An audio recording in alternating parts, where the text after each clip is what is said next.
Bien le bonjour mes chers amis, bienvenue pour votre découverte du second coffret, du second Blu-ray de Mushoku Tensei version anglaise de chez Crunchyroll. Je vous avais fait une première vidéo pour découvrir un petit peu la gueule du coffret, proposer une coffret collector, bien évidemment, de chez Crunchyroll, donc proposé ici, vous le voyez, il est beau ce coffret collector, vous avez vu la première vidéo, l'arrière est ici. Voilà, je vous avais montré ce qu'il contenait avec le magnifique digipack, le fourreau souple, etc., etc. Hein. Vous voyez, le premier Blu-ray, il ressemblait à ça.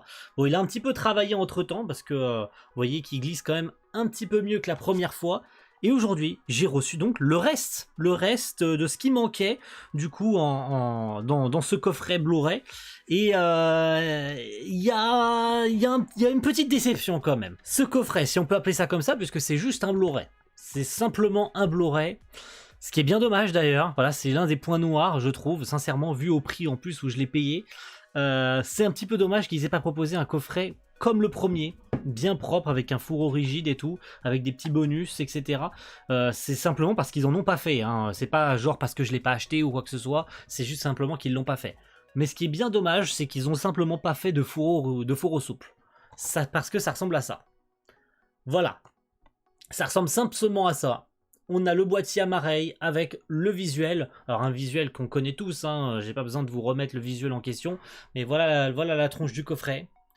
Et on a derrière évidemment le nom des épisodes, le petit speech avec la Iris, les petits screens de la série, qui d'ailleurs ne contient pas le reste des DVD. Je ne sais pas pourquoi. Encore une fois, ça se trouve, je suis passé complètement à côté d'une édition collector comme la première. Et c'est simplement moi qui n'ai pas fait gaffe, mais je trouve ça dommage qu'ils aient pas fait comme le premier, d'au moins proposer un fourreau, d'au moins proposer un fourreau comme ça, un fourreau carton pour protéger, pour que ça fasse plus joli, etc., etc. On peut même pas glisser, ça ferait moche en fait de glisser simplement le Blu-ray dans le coffret à la place des bonus dans le coffret, etc. Même si ça se trouve la place est faite pour ça, hein. Mais c'est bien dommage qu'ils aient pas fait une continuité pour ça. Voilà. Et à l'intérieur, les disques, ça ressemble à ça, on a Rudeus et Iris. Et puis derrière, vous l'aurez très certainement vu, il y a d'autres visuels. Alors je vais vous les montrer, comme ça je remettrai le digipack derrière. C'est simplement les visuels des Blu-ray japonais. Hein, je sais plus exactement c'est le combienième. Je crois que c'est le premier visuel du Blu-ray japonais ou le deuxième visuel du Blu-ray japonais. Je l'ai pas sorti, il est juste en dessous là, mais j'ai la flemme de le sortir. Mais ce sont bien et bien des visuels du Blu-ray japonais. Hein. Puis voilà, juste derrière. On a le visuel, je le remettrai derrière. J'ai évidemment regardé le contenu, hein, le contenu de ce Blu-ray en termes de qualité, puisque je vous avais dit de très bonnes choses sur ce coffret, sur le premier coffret, que la qualité était incroyable, qu'il n'y avait vraiment rien à dire.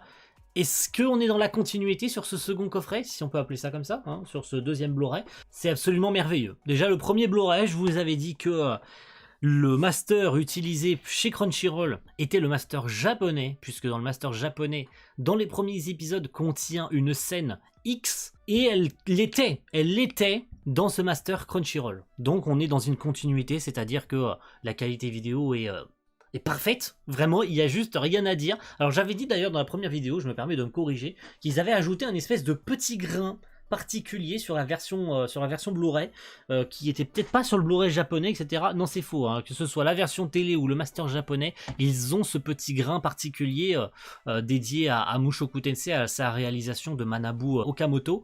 Donc pas grand chose à dire, franchement c'est absolument parfait, c'est magnifique pour les yeux. Donc est-ce que je vous recommande, comme je le disais pour le premier, ce Blu-ray anglais? Bah à ce jour oui, puisqu'on aura très probablement jamais une sortie française. S'il y a bien un truc moche que j'avais pas dit, ça sera pour conclure, merci à tous d'avoir suivi cette vidéo, sur les deux coffrets, c'est bien ça. La pastille là. Vous savez ce que c'est la pastille? Bah c'est Peggy en fait, hein. C'est la pastille du Peggy. Donc sur le premier Blu-ray, on avait le Peggy 18. Peggy 18, franchement, est-ce que ça mérite un Peggy 18? Non. Et là, sur cette partie-là, on a un Peggy 15. C'est complètement... Déjà c'est moche. Déjà je suis désolé mais c'est ultra moche. Tu pouvais très clairement le laisser que derrière et ne pas le mettre, ça gâche complètement le visuel. Je me permets d'ajouter. Et si cette vidéo vous a plu, n'hésitez pas à mettre un petit pouce bleu, bien entendu. Hein, et si vous voulez trouver ce Blu-ray anglais, je pense qu'il est trouvable sur certains sites. Et c'est pour ça d'ailleurs que j'ajoute en plus, faites attention. quand vous achetez un Blu-ray anglais, parce que la majorité des Blu-ray anglais sont en région A. Et la région A ne permet pas de lire les Blu-ray chez nous. Faites très attention quand vous achetez un Blu-ray, c'est d'ailleurs pour ça que j'ai galéré à trouver Danmachi saison 3 en Blu-ray chez Sentai, parce que tous les Blu-ray disponibles sont dans la zone A. Et ça, c'est la zone Amérique, c'est la zone anglophone, c'est la zone États-Unis. Contrairement à ce qu'on pourrait croire, ces Blu-ray sont en région B. Voilà, et la région B, c'est la région Europe. Donc, faites très attention quand vous achetez un Blu-ray anglais. Les japonais, il n'y a aucun problème, c'est multizone. Hein, vous pouvez lire les Blu-ray japonais en France, il n'y a aucun problème. Pour ceux qui en doutent encore, non, vous pouvez bien lire les Blu-ray japonais en France. Mais par contre, les Blu-ray anglais sont majoritairement bloqués en zone A, donc les lecteurs français ne pourront pas le lire. Merci à tous d'avoir suivi cette vidéo, mes amis, et on se retrouve très vite, j'espère un jour, parce que ça sera très probablement le cas. Vous savez que Mushoku Tensei reprend en ce mois de juillet 2023. Donc, est-ce qu'il y a des chances que j'achète les Blu-ray japonais? Je pense pas, très honnêtement, puisque vu la qualité de ces Blu-ray anglais, il est très probable qu'à un moment donné, pour la saison 2, qui sera édité très certainement en anglais chez Crunchyroll, comme ce coffret-là, que j'achète les Blu-ray anglais plutôt que les Blu-ray japonais. Hein, parce que les Blu-ray japonais, ça coûte un bras, un rein, une jambe, une couille. Donc, c'est mieux d'acheter les Blu-ray anglais. Voilà. Je pense que je me rabattrai sur ça, ça sera mieux. Voilà, merci à tous, et à la prochaine. Ciao tout le monde. Bye.